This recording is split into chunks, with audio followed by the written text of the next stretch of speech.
The longest government shutdown in American history could be coming to an end as soon as tomorrow afternoon on Wednesday. And how we got here is a really amazing situation, amazing in the worst way, I'm afraid, because it shows the complete depravity of the American government and the dysfunction as the parties love to blame each other, and they've been kicking things around for a long time. And one side says this, another side says the other thing. But the bottom line is both sides have allowed this to go on for so long to try and get some sort of political benefit for their party at the expense of the other party, because they love zero-sum games, and all of the bill payers are the American people. What has really aggravated me from the beginning is now playing out exactly as I feared that it would, which is the deal that finally was struck. And we always knew some kind of deal would get struck to end the shutdown.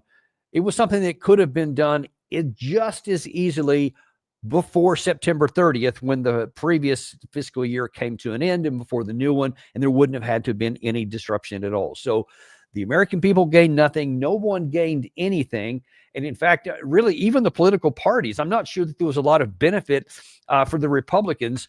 And really, a lot of that depends on how things shake out after here. But first of all, let me tell you how we got to where we are. After 40 days of complete dysfunction and nobody saying that they were going to give in to anything, all of a sudden, the Democrat, 8 of them to be specific, 8 senators, decided to cross their own party and decided to vote for the Republicans. And they had several reasons why they did. I've shown you that on previous episodes.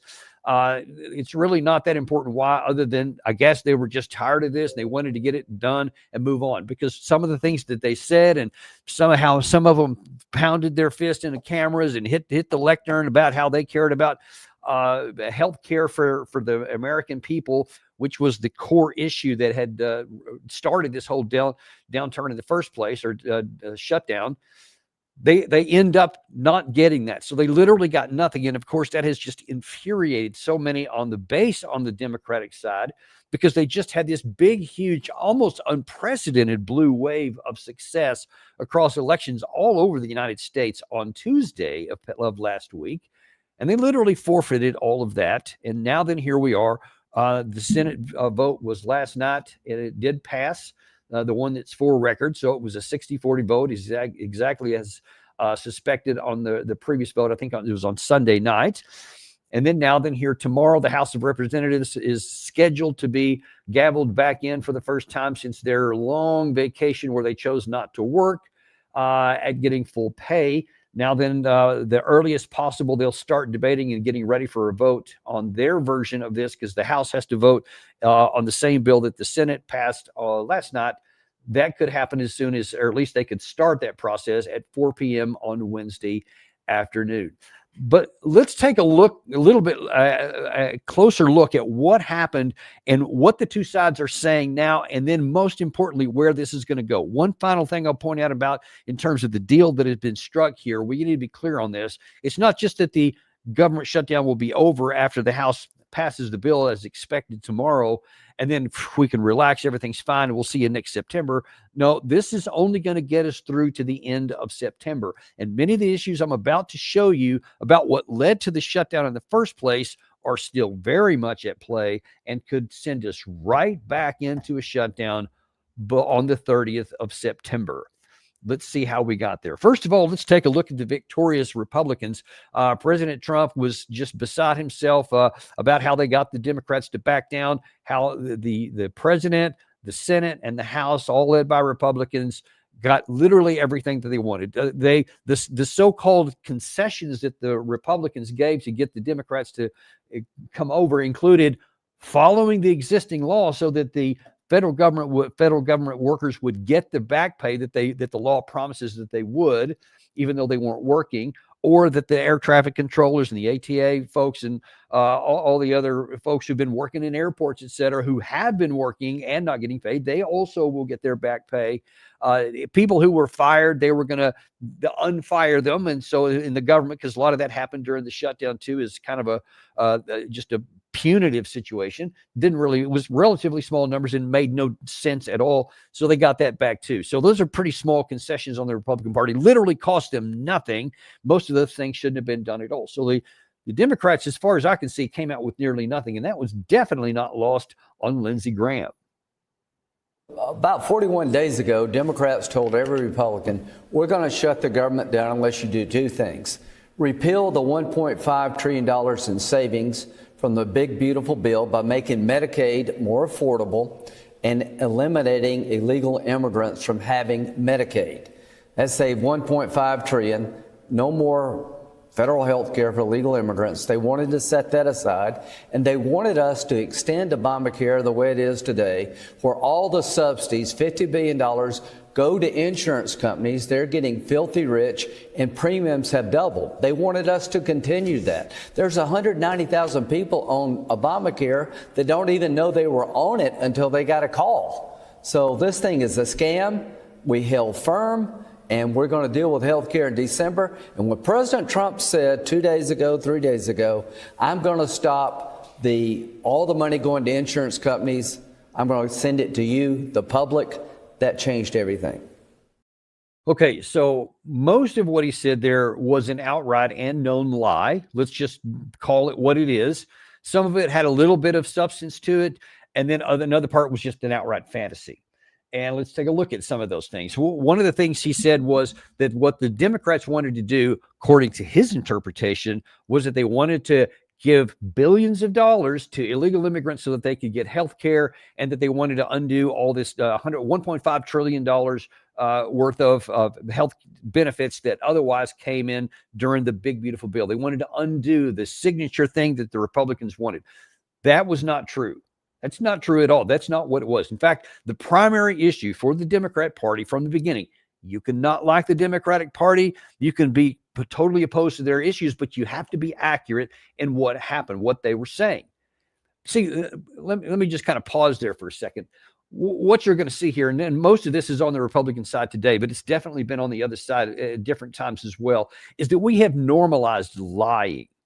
We will say things that are just grotesquely out of all proportion to reality, that they know that they're untrue and that they don't care. They will just say what they want their supporters to believe. And if possible, they want that the supporters of the other side to also believe the lie, so they turn against their side.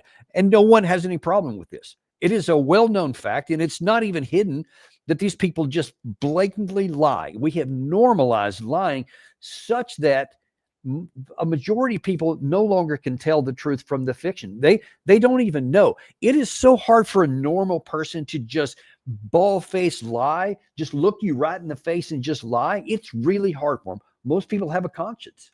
I mean, even if they're not really good people, most people have a conscience, and they have a hard time looking you in the eye and lying. So when they see someone else doing that, and especially if it's somebody on their team and on their political party, they have a habit of just believing what they're being told. And oftentimes they're not going to go back and look. They're not going to watch a deep dive show like this. The most they're going to see is a 3.5-minute TV package on a news, and that's about the most they'll get. They might read a headline in social media, or a 50-word text on a social media post of X or whatever.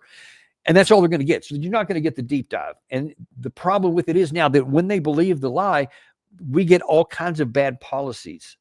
And then alternative in that is other times, then they just won't believe anything, even if they're telling the truth. And right now, because it's in their interest, a lot of the Democrats are actually telling the truth, but hardly anybody believes them, because when the situation, the roles have been reversed, it's been them who's been lying ad nauseum. And we can certainly go through all that another time. But the bottom line is that what the Republicans are saying today, and what Lindsey Graham just said there, is completely untrue. So let's take a look at, I'm going to take a look in just a second about what the Democrats did say and what their points were and where they still are in many cases. But I want to take a look, first of all, at Brian Tyler Cohen, because he is representing really a lot of Democrats, and they are just absolutely beside themselves that with all of the motivation, the momentum they had coming out of last Tuesday's vote, that they literally just capitulated the whole thing. 8 Senate Democrats broke away from the rest of the party last night, cutting a deal with Senate Republicans. Wow, pretty wild to see all those chants from the No Kings protests finally take effect. What do we want? Healthcare. When do we want it? After a possible non-binding vote on some arbitrary date in the future. I'm sorry, but I cannot believe the Democrats caved. I mean, I can believe it, but I can't believe it. For the first time in seemingly forever, after sweeping multiple elections in multiple states, when numerous polls showed that Republicans were rightfully to blame for the government shutdown, a handful of Democratic senators essentially tapped on the glass and said, "Hey, we're weak. How do you like them apples?" Now, to be fair, with this deal, Democrats did get a reversal of the federal layoffs that happened during the shutdown, and they also got the government entirely funded. Through the end of January. Entirely funded for all of about 75 days. And then we're going to do this whole food assistance fight again in a few months. Yeah, and that's that last part there. I mean, there's a lot of people that are saying, listen, I think I've told you many times, I'm not a Republican. I'm not a Democrat.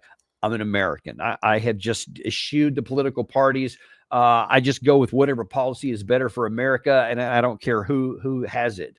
I have my own personal proclivities as far as conservative or liberal or so, and I use that to guide my life. You can pretty much figure that out. It's conservative. Values and morals and political or economic policies, etc. But I go with whatever policies is going to make the deal. So I'm not a fan of either. In fact, I'm against both parties. Don't like what they're doing. Don't like the fact that they lie and they will just tell people whatever they want to hear at any time, and then they shift back and forth, etc. But man, I kind of feel for a lot of the folks who are supporting the Democratic Party, because truly it looked like they had all the wind behind their sails after last Tuesday's vote, and I thought, well, they're going to be able to finally get what they want. And they're going to make some hay here. Gives you certainly know if you've been watching our coverage of this from the beginning. I've just said, look, both parties are also to blame in that y'all could both get this over with quickly. You could both end the shutdown, and if you just got into a room and actually did your job, and then we wouldn't have had to have this in the first place, or it could have been over really quick. And neither side wanted to do that. But when it looked like the Democrats had the momentum on their side, I thought, well, now this is probably going to go on a lot longer, because the Democrats now have some actual leverage that they didn't have before. And then I'm agreeing with Brian there. They just literally handed it over. And I still am believing that there's probably something that was happening behind the scenes, some kind of deals. And I bet this will come out in the weeks ahead, weeks or months ahead, maybe. There was some kind of a deal that was going on there, because this is just a little too odd the way that this came out. All right, hang on. Come here. We're not going to do that again. Lord have mercy. We just did this not long ago. I'm going to have to fix that. I'm sorry. Where was I? My dog created this again. Yes, the government shutdown and crazy people. Turns out I've got a crazy dog behind me. But we'll continue on and push ahead. Senator Kennedy is another one of these. And this is the reason I selected this one here to show, is because this also shows just how much lying and emoting and acting that these guys do. Because he's going to sit here and he's just going to use that old folksy sound that he has and his accent. And he's just going to, I'm just a regular old guy. And man, I don't know what was wrong with these darn Democrats. Most of what he's going to say is a lie. Watch this. Senator Schumer chose to have this shutdown. And it's clear, it was clear at the time, it's clear now. He just dug up more snakes than he could kill. His demands were unreasonable. They were so unreasonable that they weren't even within the realm of possibility on my side of the aisle. And we were prepared to just sit there as much as it hurt. I mean, we didn't have a choice. We couldn't possibly do what Senator Schumer wanted us to do. What does that even mean? Dug up enough snakes that he couldn't deal with it. I don't even know what that colloquial term means. I don't know that he does either. But golly, you're listening to that and you're thinking, man, what was this horrible, desperately bad thing that Senator Schumer did that, gosh, he just doesn't know what to do. How could we possibly in that? I mean, what kind of incredible, unreasonable things was Senator Schumer and the Democrats asking for? Well, as it turns out, Senator Schiff explains. All of this is backdrop to the funding bill running out in September. But there was one other thing that was key to the fight that began in September. And that is, we got to see the first impacts of that big, ugly bill, because insurance companies in the exchanges started posting what their new premiums were going to be. And by getting rid of those subsidies, people's premiums shot up by 50%, 100% or more. Millions of people, 20 million people, saw their premiums double. Those notices have gone out just in the last few weeks. So we got to see the real price. I got to hear it from my constituents who wrote to me, who called our office to explain how they had pre-existing conditions, how they were not going to be able to afford insurance and couldn't afford to be without insurance. This was the crisis that was created by Republicans, by the president in that big, ugly bill. And this was the backdrop for the fight over the funding bill. So despite what Lindsey Graham says, despite what Senator Kennedy says, that was the issue. And it's always been the issue. And it's not been hidden. It's been out there in the open. The Democrats said that now then, because of these insurance companies talking about if the tax credits, if they expire at the end of the year, this is what's going to happen to the premiums. They're going to go through the roof. Now, if you want to take aim at the insurance companies, and the Republicans have been doing that, I think I showed you yesterday, Lindsey Graham has this big chart and he's talking about all this gouging that they're doing. There's room for that. Check that out. By all means, if these guys are soaking people and getting themselves filthy rich based on overpriced premiums, then absolutely let's bring that down. Let's take a look at that. I'm 100% for that. But don't say that because they're doing that we're going to screw the people and we're not going to do anything for them, because these subsidies are set to expire. This is not something that the Democrats knew like 6 months in advance, et cetera. This is something that was announced by the insurance company shortly before the fiscal year funding bill for September of 2025 expired. And so now they're saying, okay, before we're going to vote to extend this and to give us the new budget for the fiscal year 26, we're going to have this fixed here. So we're going to extend the subsidies or come up with something new, whatever, but they're not going to just say we're going to do nothing and let them expire at the expense of the people for the Affordable Care Act. Now, of course, as you know, because I've said many times, the Republicans absolutely, and the president especially, hates the ACA, what they call the Obamacare. I think I've shown you some of the true socials that President Trump has signed where he just continues to use that term Obamacare, because he hates it. And he wants to get rid of it. And now then, what they're saying is, you know what? How's about instead of extending these tax credits, we just give them the money and they can go and they get something that's a lot better, it's cheaper, et cetera. Okay, if you want to do that, where is your plan? Now let's be crystal clear on something here, because the Republicans say, oh yeah, y'all just want to go down this thing and this terrible ACA and this awful plan. There's problems with it. There's no question about that. I'm definitely not defending this as some utopian thing at all. There's a lot of problems with it. The insurance companies gouging is one issue. That's been going on for a long time, but that is a problem. But there's another problem on top of that the Republicans won't tell you about that is part of their deception and malpractice. I'm just going to call it what it is. You've had a decade of time to come up with an alternative plan. People have been begging you to come up. You've been promising for years and years and years, ever since Trump was in office the first time, ever since the ACA was first signed into law, even before Trump came on the scene, the Republicans hated it with a passion. And they always talked about how bad it was, and they've never done a damn thing about it to provide an alternative. All they want to do is to throw rocks at it. They've tried legislation to kill it. They've tried to starve it to death. They've tried to do everything. And it appears on the surface anyway that they were trying to use this shutdown as the vehicle to finally kill it. So destroying something that is a primary thing of the Democratic Party that they held up as a law because it got, I think, somewhere around 20 million people onto some kind of health insurance that didn't have it before. Yeah, let's go ahead and harm the Democratic Party by getting rid of that and letting it die an ugly death and just claiming a plan that doesn't exist. We're just going to give them money so that they can go on the open market and buy it. Now, where do you think, with no plan, no insurance company is set up for this, no plan that's out there that has something that exists that you can go purchase, that with no planning is going to be able to have this influx of tens of millions of people all at one time? No one is set up to handle that. And let's even look at the more fundamentals. And where is this money going to come from? Republicans, you want this to go on, Mr. President? This is something you want to happen? You haven't had a plan, and now then with no plan, you just throw out this category. Let's let them have money and go buy the plan. How's that going to work? How much do the plans cost? Where's that money going to come from? How much are you going to give to each person? How is it going to be distributed? How is it going to be allocated? What are the criteria that's going to be used? You see what I'm saying? These are things I'm just talking about right off the top of my head. There's no plan for any of it.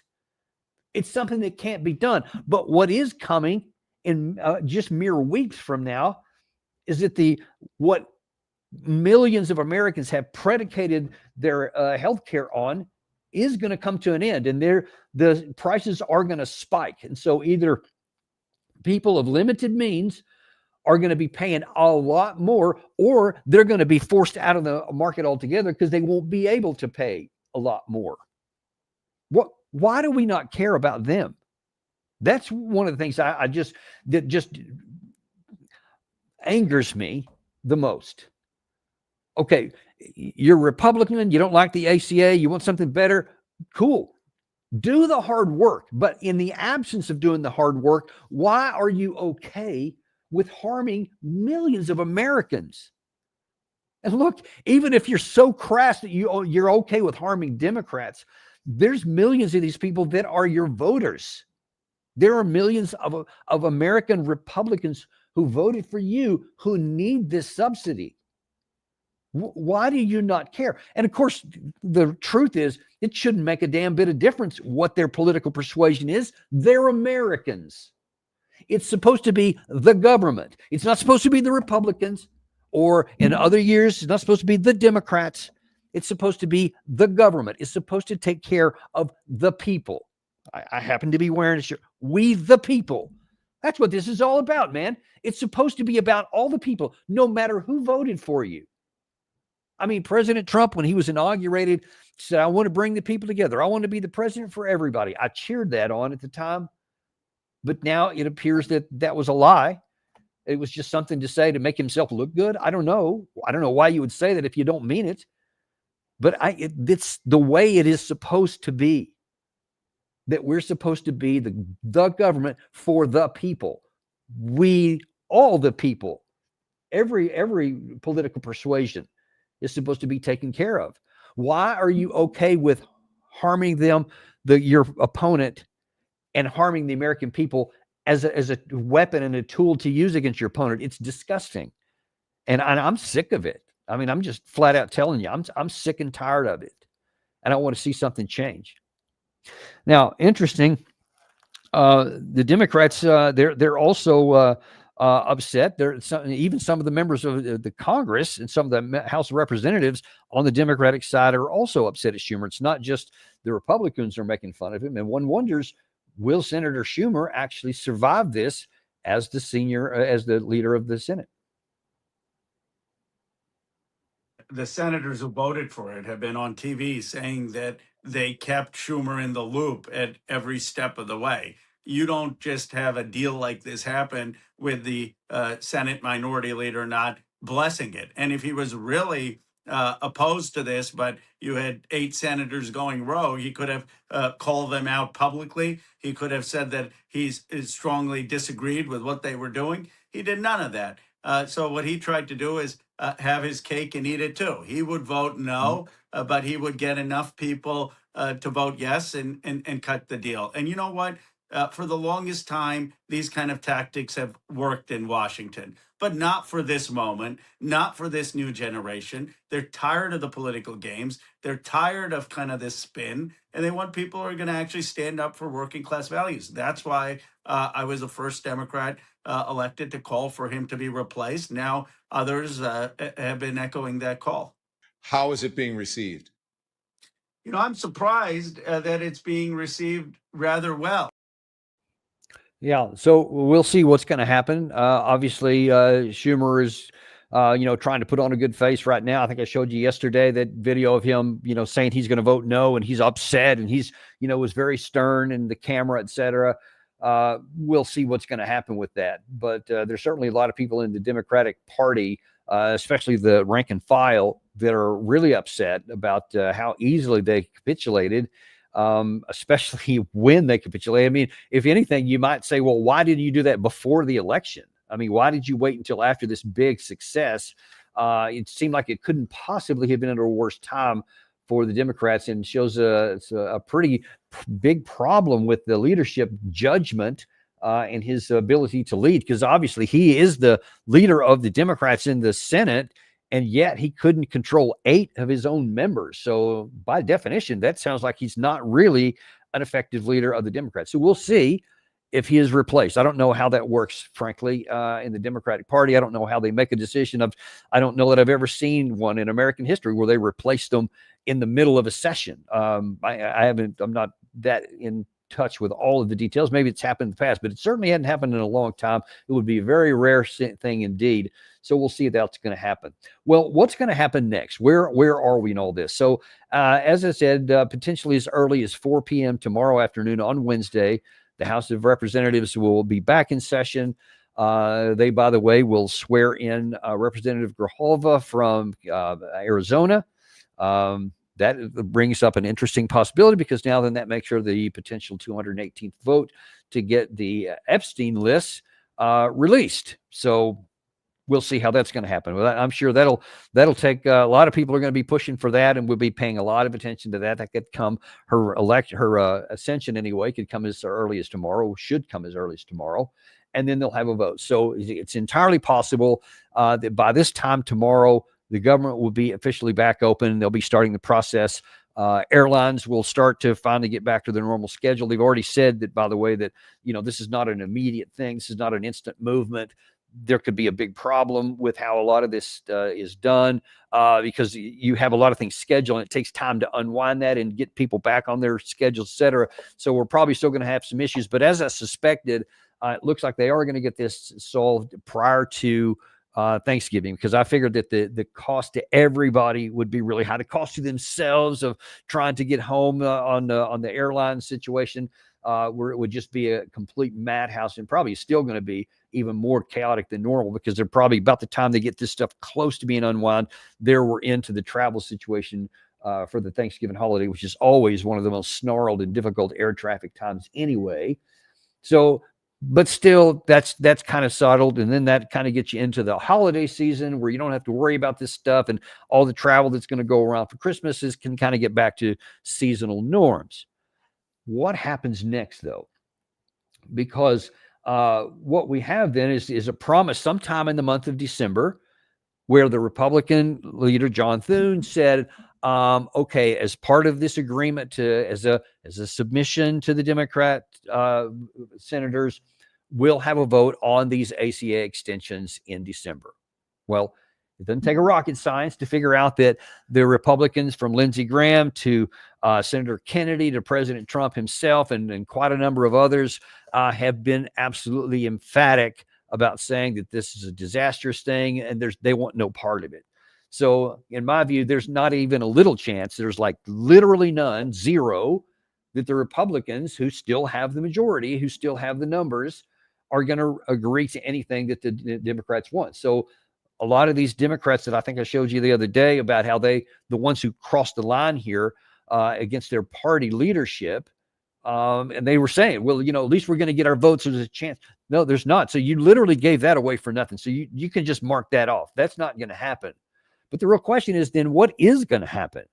So what happens when that gets voted down sometime in December, and then on January 1st, the whole thing comes to an end, and now then all these the prices go up, the premiums are increased, and people are having to physically face the choice: do I pay money that I otherwise don't have? Maybe the margins are really small, and now the margins are gone, and I have to do that to keep health care, or we're going to have to get less health care than we wanted, or that they won't be able to get it at all. They might lose all their health care. There's every reason to think that a lot of people simply aren't going to have the money.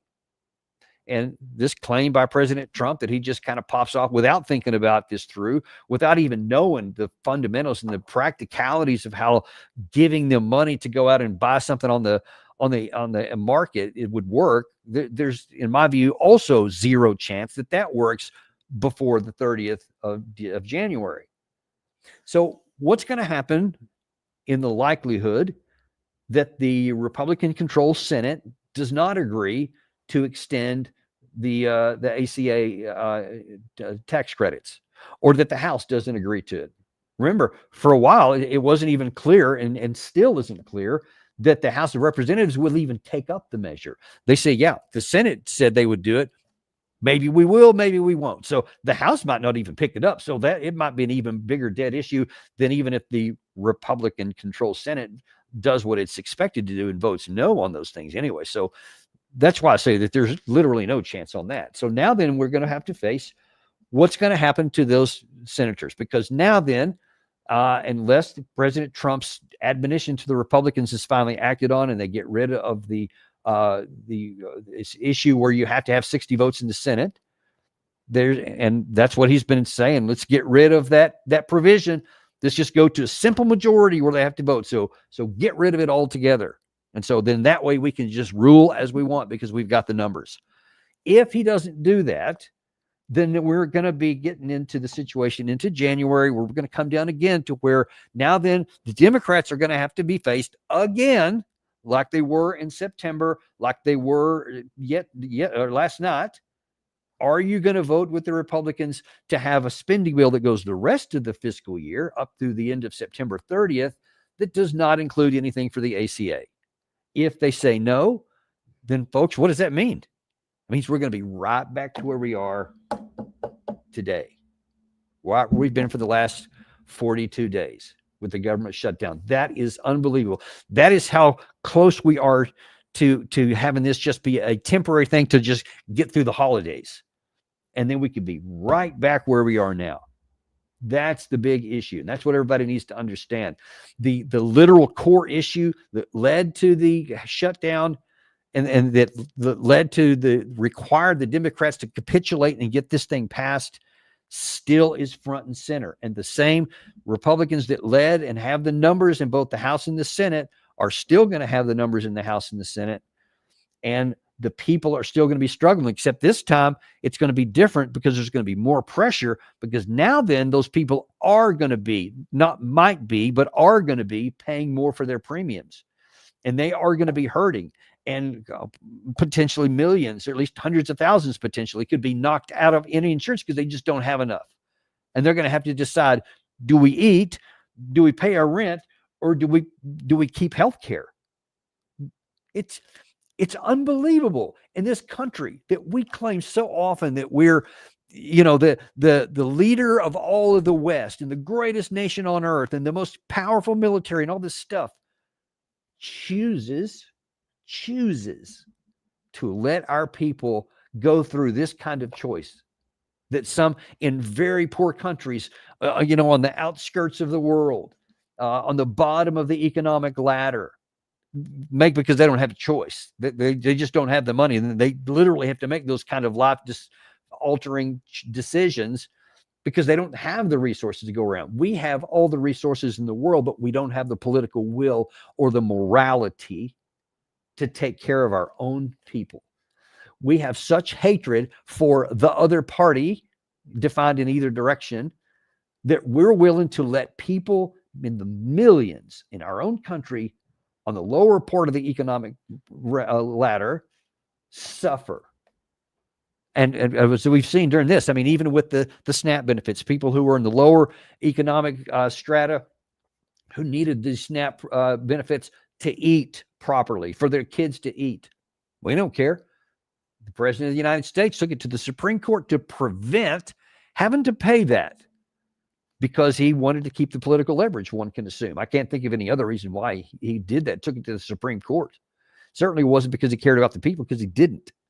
And as you saw in that Truth Social post I put up just last night, I was just livid about how he was excoriating all the air traffic controllers because they didn't, quote, act like patriots and work really hard all the time under all this stress with no pay.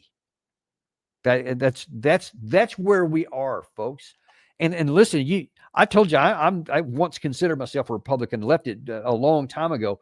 Man, I got to think that there's still some good people that are going to say this party does not represent what I do morality. If you're one of those who wants to claim we're a Christian nation or that the Republican Party has Christian values, just check that at the door on your way out, because there's no truth to it. And it's graphically on display. And if you are one of those people who are a good Christian person, who has the values of the Bible and of Jesus Christ and wants to live it and genuinely does, you're going to have a hard time reconciling being part of a party that prioritizes the rich. This is not a trite statement. This is a matter of fact. Who punishes the weak and the powerless, is unconcerned about people who are struggling, and is gleefully ready to take action that's going to keep millions of your fellow citizens in a position to where they may either lose their health care coverage or that they may lose their economic viability, because they now are going to have to decide what they're going to not buy and what they're going to not eat, and maybe even lose their house or their rent or something like that. Is that the kind of party that you want to be a part of? I certainly don't. I've left that behind, and I've got plenty of problems on the left too. So, we can get into that another day. So this is not an endorsement of the Democratic Party by any stretch, but this is something that we have to come to grips with as Americans. And we should all be doing this on both sides of the aisle here in both parties.